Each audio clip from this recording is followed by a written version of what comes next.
Okay, so let's do tricks. Ooh, really, Mr. Rabbit? Tricking? More monkey? More singing? Yep.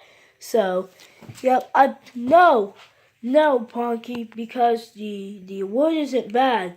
It's supposed to fall on my braces, and the water tower may collapse. And yep. So that's why the previous sequel got into the end, and Peggy got it. So see what's that end? There's Peggy with a tongue sticking out.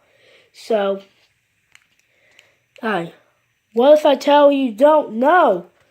I tell you this everything, Mr. Monkey. Yeah, yeah. The swimming pool at Cricket Wireless Park. He died, Mr. Monkey. Okay, you know it's just fine, and I don't want to see you crying with that for that, 'cause it isn't. Bad things happen.